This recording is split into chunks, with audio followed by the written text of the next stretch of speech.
it's nice. It's for me, music is one of the things that sort of grounds me the most, but it's also one of the things that stresses me out. So it's, kind of like a cycle of like you do it and you hope that it's like worth your time, worth your effort and whatnot, and then you stress about like how to get it out there in the right way, how to pursue it wisely or something, because you don't want to just like spin your wheels and then nobody ever hears what you do or something. But it is just, I mean, it can be such a grounding thing to just write and record music.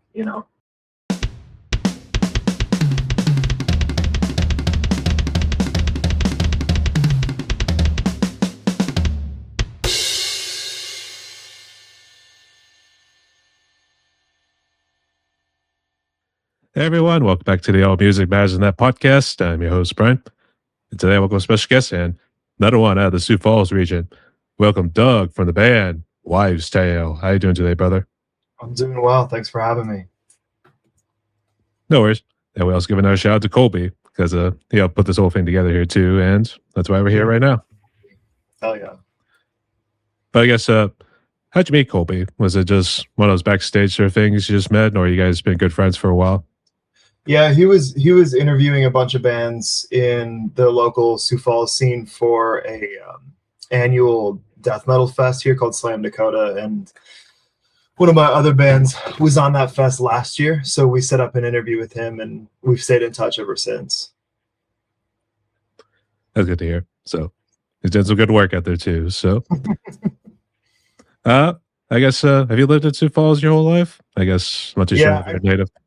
Yeah, I grew up like near here, out in the country, but close. Now I live in town, but more or less, for me, it kind of feels like no, but to anybody else, it would be yes. I imagine it's extensive city in a sort of way with a lot of suburbs, that sort of stuff. So it's it's surprisingly expensive for what you get here. South Dakota doesn't have property tax, so that's like the biggest kind of incentive, but cost of living in Sioux Falls is going up a lot, considering that we're kind of like a large town. We're not like a big city or anything, but cost of living is definitely going up here. So there's a lot of people, Sioux Falls started making like best places in America to live lists, and then rent and cost of goods and everything just started skyrocketing. So I love it. Oh, that's sort of economic trend. That's how it seems to go. So, all right. So, I guess what you been up to recently in Wives' Tale? Got any new music coming out? Yeah, we've got a new release coming out September 25th. It'll be a first one in a couple of years, and I'm so stoked for people to hear it. Actually, I was checking out a couple of your songs right there. It was A Witch Tree and To Be Bathed in Red Light, of which 14 minutes long right there too. So, I guess... were you just kind of improvising when you do the whole thing, or I guess was that the mindset going into it? No, we kind of figured that stuff would be long. We're inspired by a lot of musicians who do kind of long, more like sweeping, kind of epic songs rather than the more bite size kind of tracks from like a lot of genres. But it wasn't necessarily like it has to be this long or anything like that. It's just kind of how it happened, I was thinking like, I don't know about you guys to like death metal and that sort of stuff there too, but it was like Nile.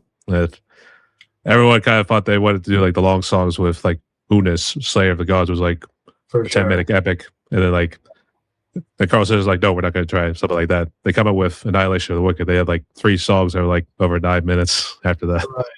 Yeah. So I guess this happens by accident too, but the feel I was kind of getting from it was almost like a Black Sabbath. So I feel mainly with Witch Tree. So I guess where you listening to the song Black Sabbath by the band Black Sabbath from the album Black Sabbath was that kind of inspiration for that song, Witch Tree? Was definitely an inspiration, especially for how that song starts.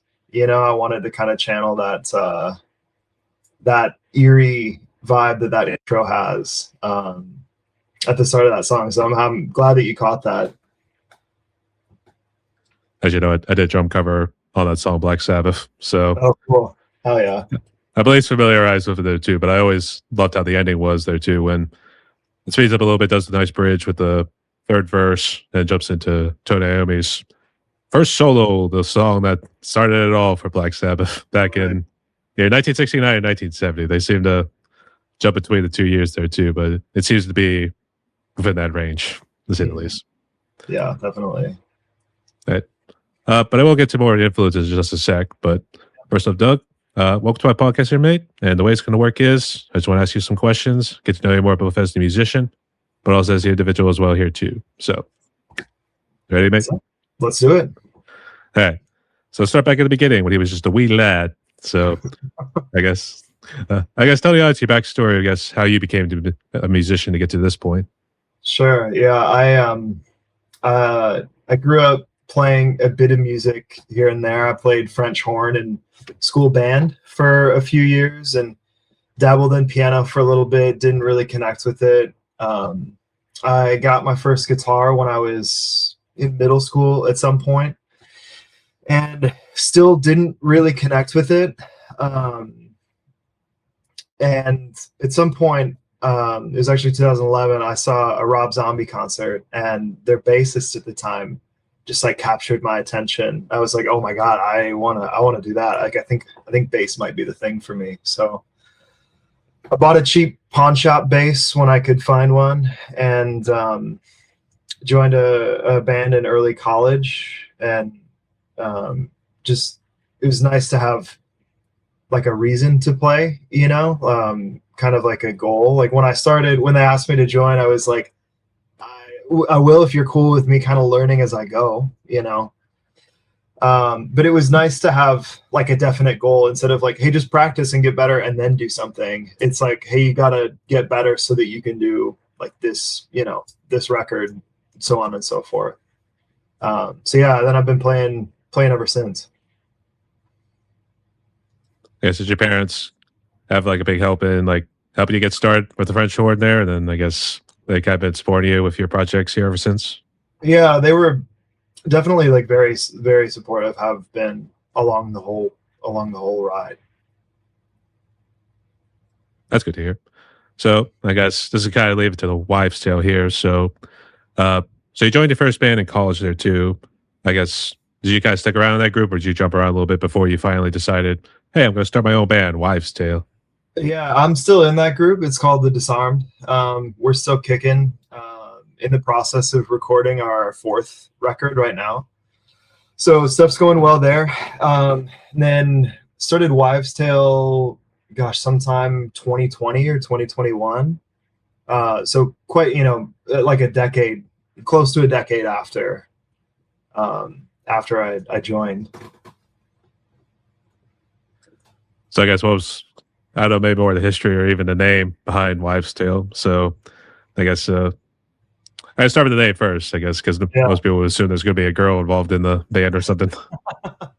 Yeah, it started at a bar, like if I feel like all good stories should. I was out with the two guys who I started the band with, and we all worked at the same coffee shop at the time. And I'm a big tea guy, and we were talking about like herbal remedies and whatnot, and I was, they were asking me questions about the super nerdy shit to be talking about at a bar, I know, like, but I was like, oh yeah, it's like, kind of started this Wives' Tale, like you'd use herbs that you had on hand as herbal remedies, and then over time that become like apothecaries, and then so on and so forth, down to our like modern pharmaceutical culture.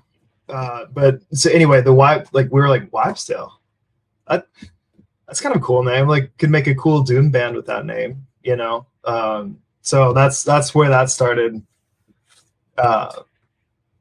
Yeah, it, like I said, real nerdy shit to be talking about when you're out drinking with your buds, but we thought it had a cool ring to it. So all I knew was the glasses then, and then people could be nerd. So, yeah, right. Get like a monocle or something. Oh, yeah. I guess so. Actually, anytime I hear tea, I always think of the British sort of stereotype to do with the raise the pinky and all that. Right. You guilty of doing that? You know, I actually did do that when I was in England there too, because they had like the little tea glasses and everything. Just raise it Right. up. You know, I probably do that more than I'd like to admit, but I don't know. Maybe you'll catch me pinking up with my LaCroix here. I guess so. So let's see.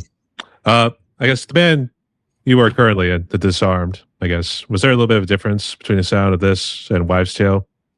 Super different. Disarmed is a lot more like kind of 90s rock, grunge inspired vibe. So this was super, super different. But I listened to primarily metal and just had like an itch to do a different kind of project, you know. Like I love Disarmed, but there's like other stuff that I was wanting to try out too.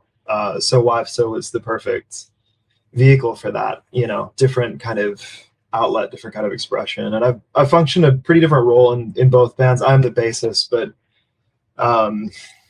for Wives Tale, I'm more of the primary writer, and I'm definitely not the primary writer in Disarmed. I mostly just write, you know, occasionally contribute some songwriting, but otherwise mostly just like writing my own bass parts.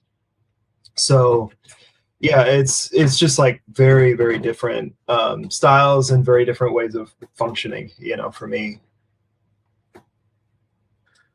I guess when you did form Wives' Tale, was it still the same group of guys you had at the bar there too, or was it somebody else in the new lineup now? Yeah, there's new people in the lineup. Micah, our singer and guitarist, has been there since the beginning. The other guy that was there, he was our original drummer. His name is Charlie Mogan, and he moved out to the West Coast a number of years ago. So we have a new drummer, and then we've just recently added a second guitarist too. All right. So let's go ahead and jump more into Wives' Tale a little bit here too. So we talked earlier about Witch Tree and To Be Bathed in Red Light. So I guess first off, what are the lyrics got to delve into with both of those songs? Yeah. Witch Tree is inspired by a tree. So Micah and I, the other member, are like childhood friends.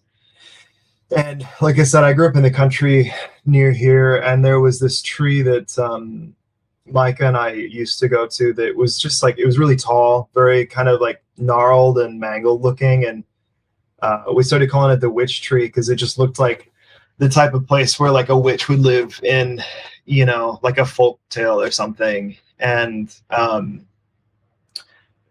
so when we were first starting, we were like, oh, it'd be cool to write, you know, a song about the witch tree. You know, we were going for this kind of like forest witch kind of look. And so it felt like a natural outlet for that. So I wrote the lyrics for that one, and it's this kind of it's a fictional kind of narrative of like a man who's like a predator, you know, who it's told through his perspective, and he's like out, you know, trying to do some unsavory stuff, and he gets drawn to this tree, kind of this like, you know, this like magical I don't know, like eldritch horror kind of vibes, you know, kind of like Lovecraftian. So I imagine like, what if this tree was this like safe haven for women from, you know, predatorial men or something. And so it kind of flipping the witch from being like scary to being like empowering kind of thing. And so this tree like lures in, you know, predatorial men and kills them, as like a kind of like a safety net for the women who are living kind of like in and under the tree. There's a line from a Dark Throne song that was like fresh in my mind where he says mankind dies a couple times, and I was like, that's cool, but what if mankind is like literally mankind instead of like humankind? So that was like part of my inspiration for that narrative. And then To Be Bathed in Red Light, the lyrics were written by Micah about relationship, like a long-term kind of serious relationship that he had just come out of. It was his, you know, it sounds a little reductive or something to say breakup song, but was him kind of grieving and processing the emotions of you know, what his experience was like. I don't want to speak for him, but this is kind of like my take on it. You know, it's like his emotional outlet for everything that was happening in that relationship. I would say the witch trade almost it's a different kind of take on Hansel and Gretel, whenever you kind of think about it too. For sure. Yeah, right. So yeah. And I guess even the sound too, because I know we talked about the Black Sabbath sort of influence in the beginning with Witch Tree. I guess what other influences were there? Because it did speed up a little bit, so it almost kind of turned to like a little bit of a punk song, like about 3 or 2 minutes in. Yeah, I'd say our main influence is Bell Witch, which helped tie into it helped influence the kind of forest witch vibe that we were going for. But I heard their Mirror Reaper album when that came out, and Micah and I were on a road trip, long before the band was ever a thing. And I was like, dude, you got to check this out. We're on a long road trip, so it's like an 1.5-hour record. But I played it, and we were both just like blown away by that. So when we had that bar, we were like, we could do like a Bell Witch kind of band called Wives' Tale. And for some reason, to me, those names have like a similar kind of vibe to them, So there's the Funeral Doom influence. There's also definitely Black Sabbath. I'd say some like sludge stuff, I Hate God, kind of Crowbar stuff, and then some stoner stuff like Sleep, Al Cisneros, Sleep stuff was like a big, or for that matter, High on Fire, Matt Pike, like really just kind of a mishmash of all of the different doom genres, But then, yeah, there is this kind of punky vibe that, I'm thinking of bands like Venom and stuff, some of those old like speed metal punk bands. And then, we've been leaning more into this black metal aesthetic too. So it's just like a grab bag, of whatever we want to do that we think would sound interesting, I'd say definitely did hear a little bit of the Venom part there too. Now you mentioned it, so right. Maybe because it's like the no favorite drums that was kind of going on there too. So it kind of get that black metal sort of feel there too. So yeah, and our Charlie, our old drummer, he's like a classically trained percussionist. He played for the symphony here in Sioux Falls, and he was just always into like the weirdest shit. He'd be like, guys, check this out, and it was like the most unlistenable thing I've ever heard. Just like the craziest stuff where it's like, dude, I don't even know what's happening here. And Micah is also more into like the noise thing, and so Charlie was always coming up with these really like off the wall, off kilter drum parts, and always kind of pushing us for like outside the box kind of thinking, which led to parts in Red Light, that were a little more noisy. And I guess one other influence that I forgot to mention earlier would be Nails. One of the things that Micah and I have that band in common, and one of the things that we like about it is that it's just kind of like chaos, but then it suddenly snaps into this like heavy groove kind of thing. And we liked that sense of like,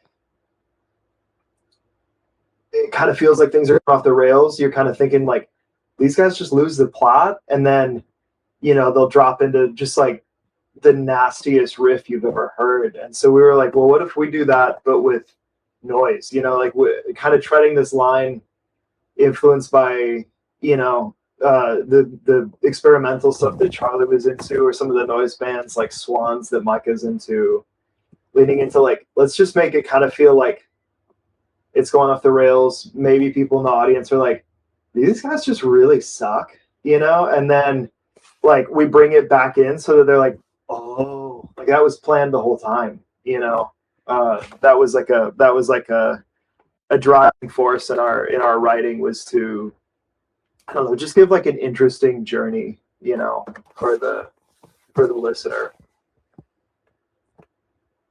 That's pretty cool. I was trying to say, I guess let's just focus on this first too, so I could probably think of a different question. But I guess the gear that you guys use for just Wives' Tale in general, I guess, what do you guys use? I use I run 2 amps for my bass. I use an Ampeg SVT VR and a PV 6505. I mostly play a 6-string Ibanez bass, but I've also recently been using a Warwick Fortress 1 from the 90s. Micah uses, until recently he was using a Marshall amp. I don't know what Marshall amp, but now that one bit the dust, and he's been using a Fender one recently. Our new guy uses PV amp with an orange cab, and I could not tell you what our drummer Colin uses. Completely out of my wheelhouse there. I guess maybe you should say just what color is the drum set in this case? It's kind of like a navy blue. All right. What you do with that there too. Also, I do remember what we're talking about, but I didn't mention about new music earlier in the interview here, but I guess for this new album, whether it's a concept album or anything like that, I guess first off, is it a concept album? And I guess what themes are you guys trying to aim for in this upcoming release? It's not a concept album. It's going to be 3 songs. One of which is actually going to be like an 8-bit version of Witch Tree. So real like Nintendo kind of vibes, just as like a fun kind of like almost hidden track kind of thing. So it's technically 3 songs, but it's more like 2. Since that's, you know, more just like a fun bonus track. But it's one song called That Machine, which is actually a cover of a song from a good friend of ours who does singer-songwriter stuff. And the album that he put that out on, he was really into Bon Iver's like really glitchy era. So was doing like a really glitchy thing. And the lyrics in that song were just so brutally sad that I had been thinking for a while, like it'd be really cool to turn this into a doom song, because I think it would fit really well. So one song is called That Machine, and it's that cover song, and that's, you know, another breakup song, kind of like Red Light is, you know, this guy's girlfriend left him, and he's dealing with the fallout from that. And then our other song is an original song called Hate Scorch, which we just finished recording about a month ago. Those are both in the mixing and mastering process now. And Hate Scorch is also like a relationship song that I wrote about like a very abusive person.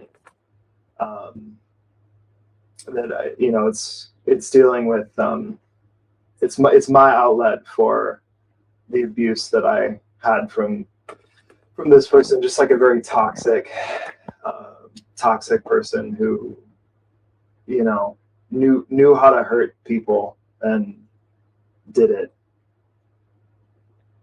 Actually, I was going to ask.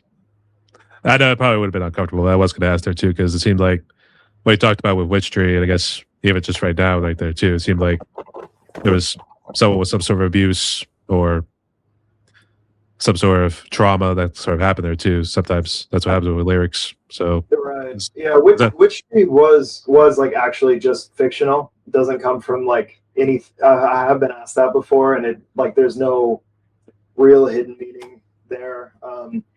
I love like Cradle of Filth and stuff, where they just tell these like, you know, poetic kind of Poe-ish, Edgar Allan Poe kind of stories. And so I like music where it doesn't have anything to do with you personally. and I kind of wanted to just write something like that. But most of the other stuff that we have is definitely like very personal. And I have a number of other songs that we have in the works that are, you know, a lot more personal. A lot of them have to do with either like relationships, struggles, depression, that kind of stuff, or a lot of like religious trauma stuff. That's a common lyrical theme, and for stuff moving forward, you know, for songs that I've written that we have not yet recorded or released. This next one here could actually delve into the challenges here too, but has music kind of just been your only therapy you've got to, or have you actually seeked any sort of therapy for any depression or anything you kind of gone through in tough times in your life? Yeah, I've gone to therapy, you know, throughout times where I've needed it, but also music is definitely like a big one too. It's like you know, in my mind, therapy is kind of like your guide, but you still have to do the work yourself, you know. And for me, music would be one of the ways that I'm doing the work, you know, amongst other things that are, you know, personal, but or just like you know, personally in my life, just like self improvement, self work, that kind of thing. But you know, music is such a great outlet for you know, catharsis, but it's also, you know, it's, as a listener, music is also very therapeutic and cathartic, and I wanted to put that out there, not just for my own catharsis in writing it, but you know, for anybody else who's, you know, maybe listens to it, is like, oh yeah, I feel that, you know, because that's something that has really helped me. So on the one hand, I'm processing these emotions as I write these songs, and putting it out there, and then hoping that, you know, maybe someone else gets it, you know, and it either makes them feel like they're not the only ones, or helps them, you know, helps provide some, I don't know, sense of like community or something like that. But it definitely is not a substitute for like actual therapy, you know. I would definitely say it helps bring it out there too. So at least does some of the work, therapeutic work there too. So Right. hey, but all seriousness, good to see you are doing well there, mate. So Yeah. good to have you along here for the ride. So, Yeah. but I guess still kind of sticking on it too. I guess what challenges, first off, do you feel like you face these days just being a part of Wives Tale? Is it more so time, or just trying to get the music out there and all that stuff? Time is a big one. You know, like we all work other jobs. It's, you know, not anywhere near full time for us. So time is a big one. A lot of like, you know, imposter syndrome, that kind of thing, self doubt, fear of failure, like all of the usual kind of stuff that, you know, people have to. I'm trying to organize my thoughts a bit on that. Yeah, it's nice. It's for me, music is one of the things that sort of grounds me the most, but it's also one of the things that stresses me out. So it's, you know, kind of like a cycle of like, you do it, and you know, you hope that it's like worth your time, worth your effort and whatnot, and then you stress about like how to get it out there in the right way, how to pursue it wisely or something, you know, because you don't want to just like spin your wheels and then nobody ever hears what you do or something. But it is just, I mean, it can be such a grounding thing to just write and record music, you know. Usually it does fall within the categories too. It seems like finance, marketing, I guess maybe touring too, if you want to just try to get the shows and everything. Because I'm assuming you guys just kind of stay within the Sioux Falls region, or have you got to any neighboring states to promote your band? Yeah, we've played a little bit outside of Sioux Falls, but not much. But we are hoping to. Stuff here is very spread out, and you know, it's always hard to break into new markets. The nice thing about where we are is that we're kind of in a hub of bigger markets, but everything is like, 4-ish hours away plus. So, it can still feel very like isolated, kind of like on an island here. Yeah, that's like a nice big city right there too. Then all of a sudden it just spreads out. It's open country afterwards there too, running to a couple of farms or small towns here and there. So I can understand that. Actually, just not to get off topic too, but I was in Iceland there for like a week or so. Oh, And once you got outside the big city of Reykjavik there too, it was amazing how open and barren it kind of was there for at least a little while till you got to like the next town. So I think this kind of feels eerily similar to the American rural or what you see out in the Midwest there and everything. for sure. So you can see why. All right. And not to kind of still stick on the challenge part, but I don't know if COVID kind of had a little bit of isolation or drama that you kind of went through too, but how bad was it COVID for you on a personal and family level? COVID, it was like a weird time. South Dakota didn't shut down much, unlike a lot of bigger places. So it didn't, in a lot of ways, the day-to-day life did not feel quite as impacted as I think a lot of places did. We all still went into work. You did less. There was a lot less going out and doing stuff. But COVID is when Wives' Tale started doing stuff, started meeting. So in the it did feel like the world slowed down some, which was nice. It sucks that it took something like that to do it, but it was nice that it felt like we all could sort of slow down and catch a breath, take a, go at a pace that feels a bit more natural. But yeah, I mean, it allowed us to start. So that was nice. And we started gigging then kind of like after, like I said, things didn't stop, but things also weren't going on as much as they were before. It wasn't like hard lockdown here, but like there weren't really shows. They're like once things started to kind of like, there was like a tentative time when people were resuming, it's kind of like, oh, okay, are we good to, start doing stuff again? And we started gigging after that. But it was nice to have a time that you didn't, you could just like work on stuff without feeling like there's any pressure to get out there with any sort of like urgency, because it's like we can't play a show because no one's going to come anyway, Yeah, that was the downside there too. So, but I guess from your perspective, I don't know how many venues you played outside of Sioux Falls or anything there too, but if it's just Sioux Falls, I guess what's been your experience or perspective of the music scene these days? The music scene in Sioux Falls, you're saying? Sioux Falls, I guess, any other venue. I don't know if you've been into any recent ones outside of South Dakota. Yeah, the scene in Sioux Falls is I've been in it for like 13 years now, and it's small, and so you see a lot of, I'm assuming you see a lot of kind of like waves in bigger cities too, but especially in smaller towns when there's only a couple venues,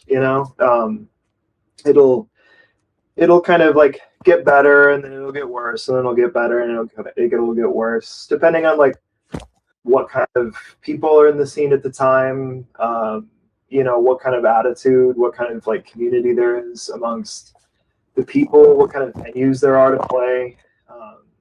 It's smaller, so it feels fairly tight knit, and there's a lot of the kind of like band sharing members type of thing, where it's like you have 4 guys and they're all in, total like 16 different bands, but it's tight knit. It's nice. Right now it feels like we're in kind of like an odd phase of our music scene. It feels like there's a lot of burnout here right now, but we're coming out of a period that felt like a lot of like very healthy, very like positive movement in the scene. So, but I don't know. I've been in it long enough to sort of recognize that it's going to ebb and flow, you know? Yeah, that tends to be what happens there too. But I don't know if you noticed a whole bunch of cover or tribute bands kind of popping up now because of COVID. Hmm. Yeah, I don't like that's cover bands are definitely what does best here. I'm assuming that that's the case everywhere, but you know, here we don't have like a huge arts culture, so for the most part, bars will be, you know, advertising like live music this, you know, Saturday, but they don't even say like who it is. It just doesn't really matter. It's just some random people playing your favorite music from the 70s, 80s, 90s kind of thing. So it's definitely that type of, you know, cover band live music thing is definitely a lot more common here than, you know, original bands trying to get started, you know. Yeah, I know I feel there too. So, you know, I did remember what I wanted to ask earlier. It was actually who did the production behind, I guess, 2 songs so far, and I guess who's going to be producer for this upcoming EP you guys got? Yeah, the guy who did our first songs, his name is Colin. He's actually our drummer now, who replaced Charlie. He's another guy from the scene who I knew from Disarmed, because Disarmed would gig alongside some of his old bands over the years. And at one point, I saw him in a new band. You know, I was just like at a show. It was a new band of his that I didn't know about. I hadn't seen him for a while, so I went up and talked to him. And I was telling him that I was starting a new band and we were looking to record, and he's like, "I'll record you guys." And so we're like, "Oh, all right." So we gave that a shot. It went really well. Got along with him great.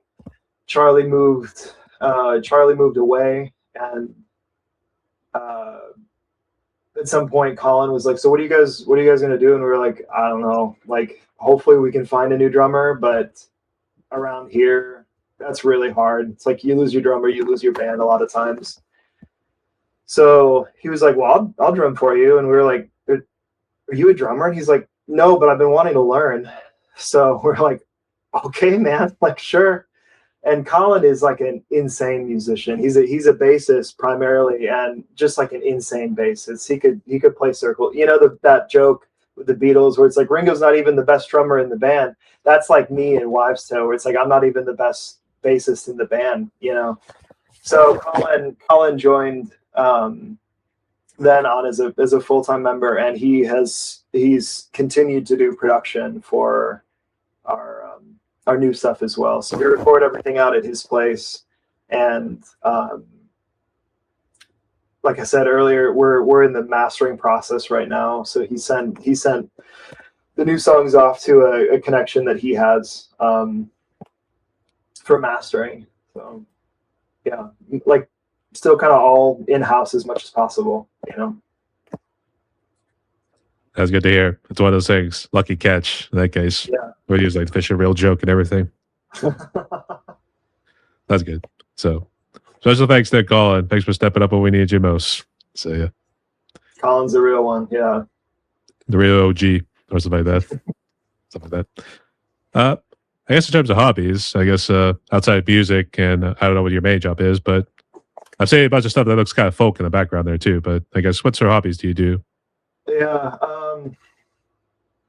I love music. I'm a big like record collector, big into like heavy metal stuff. So outside of playing, I'm just a huge music fan. On top of that, love movies, books, just like big like reader, big, I don't know, just like into sort of like art overall, if that makes any sense.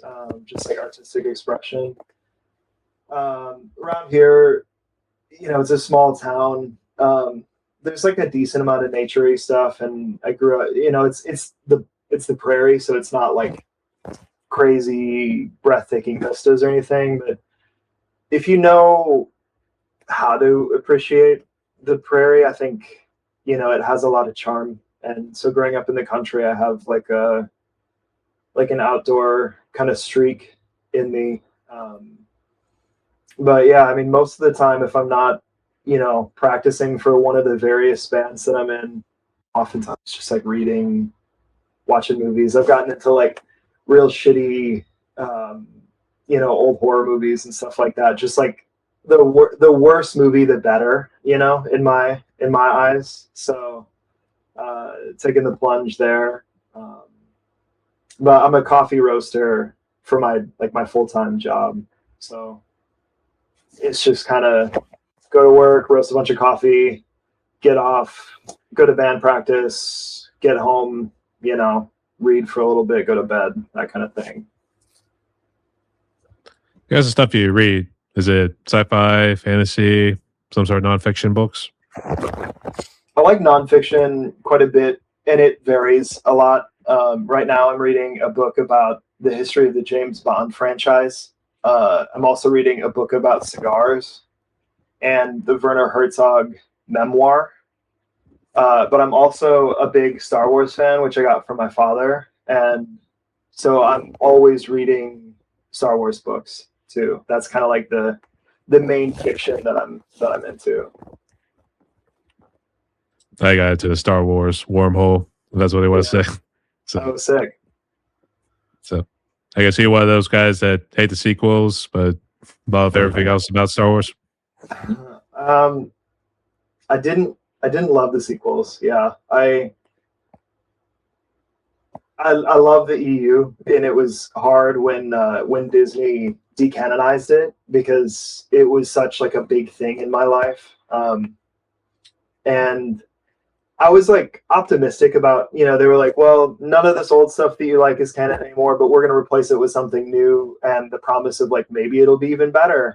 And so I was like, all right, tentatively, like, cool, let's give it a shot. At least I still have this old stuff. And yeah, I just like haven't been impressed with it. Being a Star Wars fan, it, like when I was growing up, it like wasn't cool really. So kind of kept it to myself. And then the nerd culture became pop culture, when I was in like maybe late high school or college when Avengers started coming out and stuff. And so it was kind of fun to be a Star Wars fan. And then now it's kind of not fun to be a Star Wars fan because it's just like, I don't know. It's everyone's just nasty and fighting, and I'm not super impressed with anything that new that's been coming out for the most part. So I mostly keep to like the old stuff, just like kind of quietly go back to what I liked in the first place instead of dwelling on the new stuff that I don't like as well. Does that make sense? I know that feel there too. I kind of backed away. I may have saw like Book of Boba Fett or some of the Mandalorian, that sort of stuff there for a little bit, but at this point it's just whatever. Right. So did you ever though get into anime, whether it was from Japanese or even American made ones? No, not really. I don't have anything against it. It just never really clicked for me, never was something that I was like interested in seeking out. So I've seen, stuff like Akira. The only Studio Ghibli movie I've seen is Grave of the Fireflies, which feels like I hear that that's like the weirdest one to start with because it's just like so sad. And I like what I've seen, but it never captured me like as like a genre in and of itself, if that makes any sense. I'd say if you're a 90s kid though too, Tsunami kind of got you involved into it. So that's how it was with me. So not sure how it was with you, but right. All right, I'll teach you on that too. Just one more question before we actually jump into some extra fun ones, but not sure how much of a tech geek you are, but this one kind of does it too. The whole AI and social media. I don't know if debacle is really the right word, but you kind of get the idea. It's kind of a situation, we should say. There's a situation that's kind of going on. So what do you make of both AI and social media these days? Yeah, man.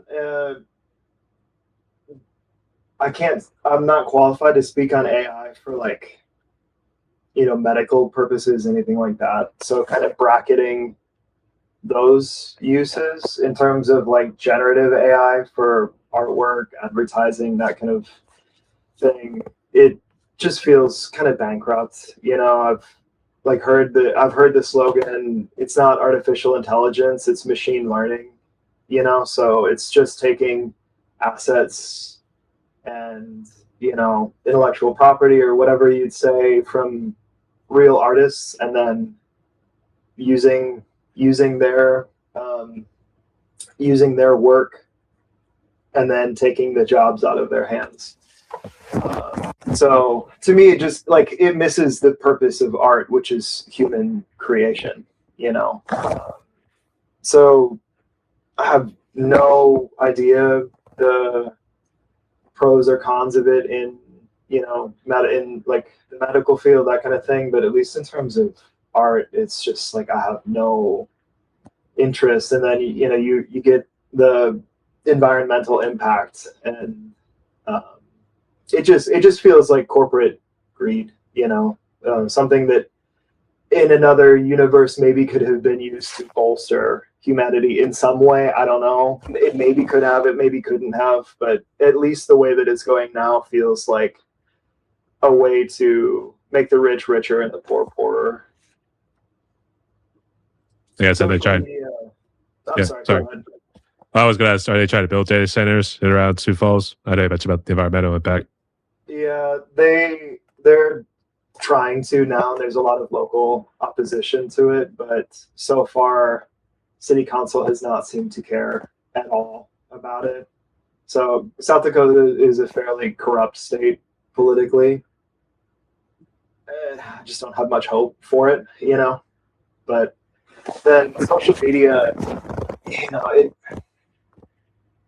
it just feels like in its place, it could have been fine. I think back to what social media was like when I first signed up in 2008 or something like that, and it was something that you logged on to sometimes,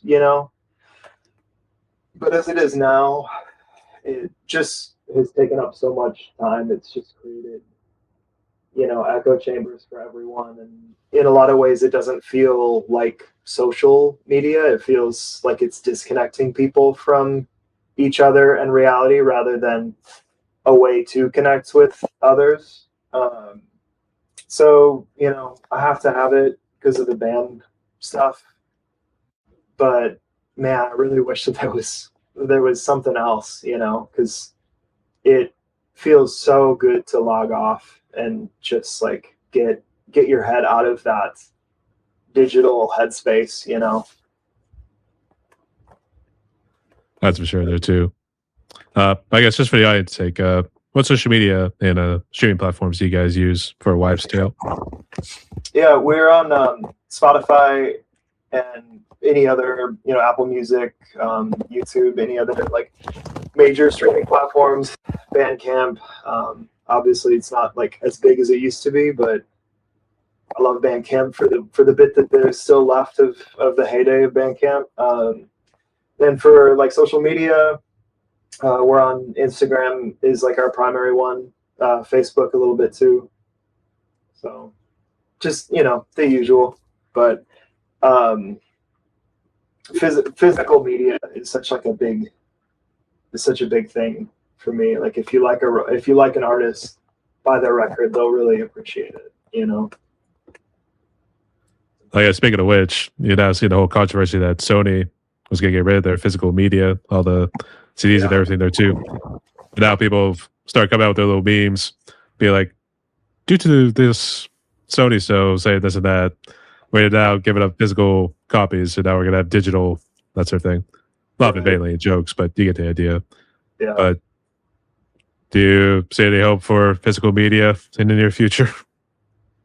It does seem like it's niche, but it seems like it's going strong in the sort of niche pockets of fandom. There's a lot of like boutique movie labels and stuff. A lot of like small record labels are still going like relatively strong. I think that as people, when streaming came about, it was the convenience that was so enticing, and I think that it seems like the streaming, it seems like more and more people are seeing the faults with streaming, and it seems like that will drive at least some people back to physical media. So I've been happy to see that some people are, like speaking out, even if it's just memeing on them, but it would be nice if there, the little guy wins kind of story with like somebody wants to stop it, and then everyone shows them like, no, like this is what we want, So hopefully, fingers crossed, You should have to see. So, like I said, fingers crossed. Yeah, right. All right. But check carefully, good soldier, with the whole AI and social media deal. Let's see what happens also in the future there, too. So, Right. all right. So, Doug, we have basically questions here. Pretty good. So, let's jump into some extra fun ones. Ready? Yeah, let's do it. All right. So, in case if there's a particular dish I have not heard about, but I guess, what would you say is currently your favorite food? So I got to go with sushi. We don't, it's a landlocked state. We don't have particularly great sushi around here for the most part, but just like at any point, if someone were to be like, hey, you want to go get some sushi? The answer would be yes, absolutely. Like there's never a time when that doesn't sound good to me. That's really starting to creep up there, too. I'm pretty sure it might be passing Italian at this point. So, for you? Really, a lot of people I've interviewed, it's either been Italian, sushi, which I think we lump in there with Asian sort of food, Sure. and some sort of Mexican. So, Okay. Yeah. then Indian. Somewhere Indians actually started creeping there too. So, Yeah. I guess that's another one that if you were to be like, you want to go get some Indian, I'd always be like, oh yeah, for sure. all right, great choices. Not sure if you drink, but I know you're drinking the LaCroix right there, but do you have a favorite alcoholic drink? And then what's your favorite non-alcoholic drink? Rum would be my favorite alcoholic drink. I'm a big rum fan, and I'm a big like tiki fan. So I love. We have a bar here in Sioux Falls that's kind of like tiki adjacent, but we don't have any like true tiki bars. And so whenever I travel, that's something that I go out of my way for and try to hit up as many as possible. But yeah, in terms of alcohol, rum would be my spirit of choice. In terms of non-alcohol, I mentioned tea earlier. I'm such a big tea fan. It's would be my desert island drink if I had to choose. I guess the LaCroix, quick second. LaCroix is, it's a good sipper. Some people have like shower beers, but if y'all haven't had shower LaCroix before, it is so much more refreshing. It goes so much harder. Well, that's definitely interesting there too. So, all right, great choices. So I know you mentioned about movies and TV shows. I know mainly it was Star Wars, but would you say Star Wars is his favorite movie? And I guess, do you have a favorite TV show? Yeah, Star Wars would be up there for me. Honestly, like it's a lot of the time that I spend in Star Wars is more in like the books and the comics, the like expanded universe. Evil Dead is another one of my favorite movies of all time. The OG. It's what got me into horror more. I had seen some scary movies and I like scary movies, but it was more in that like you're a teenager, you watch scary movies with your friends kind of thing. But then I saw Evil Dead and it was like, oh, I actually think that this might be like a bigger interest for me, like as like a genre, warts and all. That movie's primitive, but it's just so good. TV shows. This is gonna be out of left field, but I absolutely love Gilmore Girls. Gilmore Girls just fucking rocks, like can't beat that. That's definitely a first right there too. So, actually, I always laugh every time I think of Evil Dead. I think it was more of Evil Dead 2, where you see him running. He's right to his cabin at the night. You don't see what's actually chasing him. And they just kind of, I don't know if it was meant to be like a parody or whatnot, but you see him just trying to avoid this thing that's trying to kill him, but you never see what it is. Right. And I used that in one of my drum covers, "Fear the Dark" by Iron Maiden, which is a Halloween drum cover. Oh yeah, So, dude, that's a I, perfect link with that song too, for sure. I mean, I had to laugh because it actually happened during the first chorus, or I should say second chorus, I should say, because the first one was more soft spoken. But during the second chorus, you see it happen in one of the little panels because I break it up into like 4 screens of different angles where my drum set is. Cool. And one of them, you see like the Evil Dead scene kind of playing out right there too. So it just fits so perfectly. Fun. Oh yeah. All right. All great choices. And for lots of fun questions, I guess who you been listening to in terms of music wise, whether they're independent or mainstream? I know I mentioned Venom earlier. I've been on a huge like early black metal kick. A lot of like those '80s bands, Venom, like early Bathory. I know they're not black metal, but like Motorhead. You know, just like that kind of dirty, that real dirty rock and roll, that kind of beer soaked, vibe. That's been a lot of my listening for like a little while now. Yeah, I tried the whole Black Bathory thing, but it was mainly because Behemoth was also covering the return of Darkness and Evil. Oh yeah. Uh huh. But when I went to go check out the album, The Return, I was like, man, I thought the production would at least step up a little bit more to it too. But like, Yeah, going from that Behemoth cover to the original is definitely a bit of a shock for sure. That the original is so much more raw, but yeah, that record is great. My favorite out of the Bathory ones though is the self-titled. That record is so good when they're still, you know, it's like it's black metal is sort of forming. You know, I think the Return is more. It's more identifiable with what black metal became, but that first Bathory record,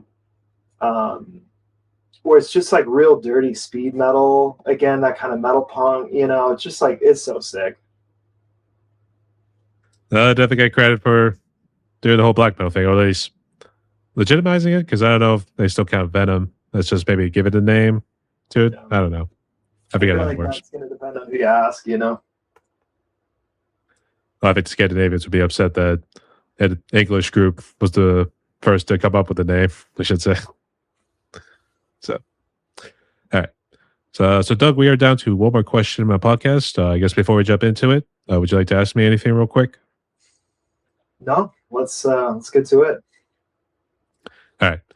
So here's how it goes. But I think it might be interesting because I think you mentioned about hope earlier and not really having a whole lot of it because of the politics of South Dakota. But here's how it goes.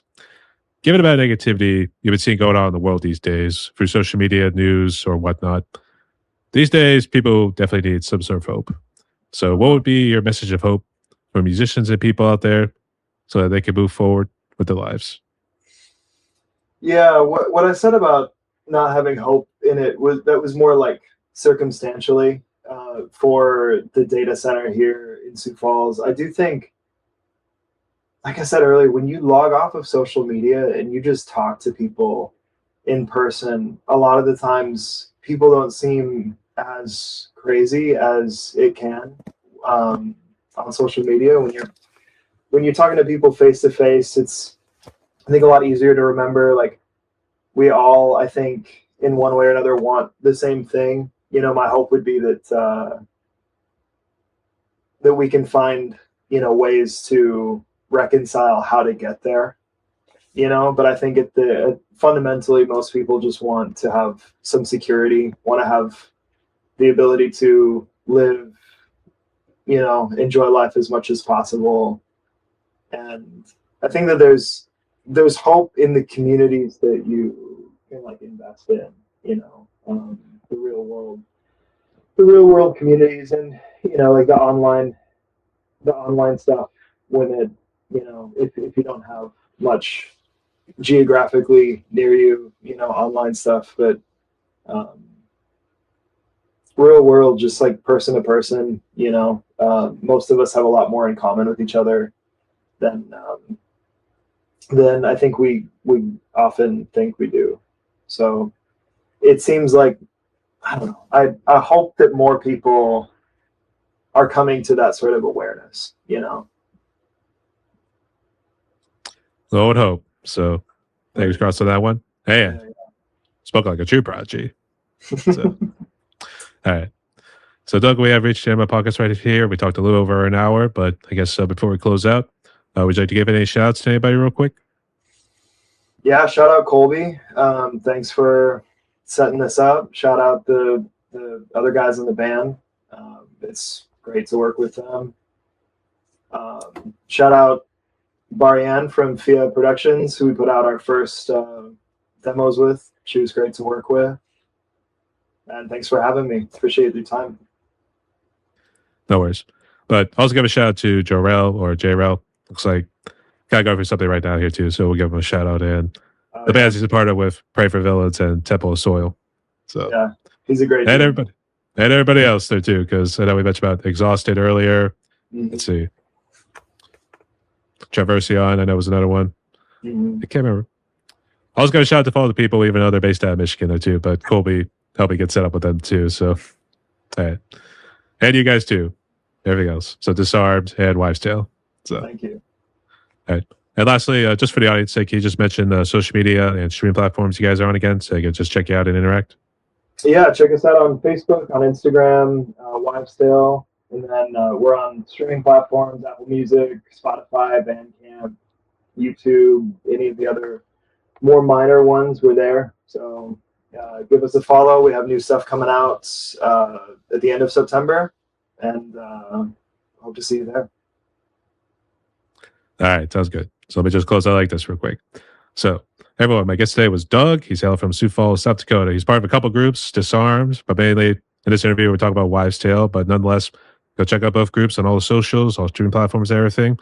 Doug here is also a bassist, so maybe also a songwriter. But I think he can also help out too. If you want to reach out, just reach out and see what this guy can do for you too. So, Doug, thank you guys so much again for coming on here, mates. So you do stay safe, because you know there's one pretty fucked up world out there. Rock, and lastly, for the audience, strike a pose. Stay tuned, y'all.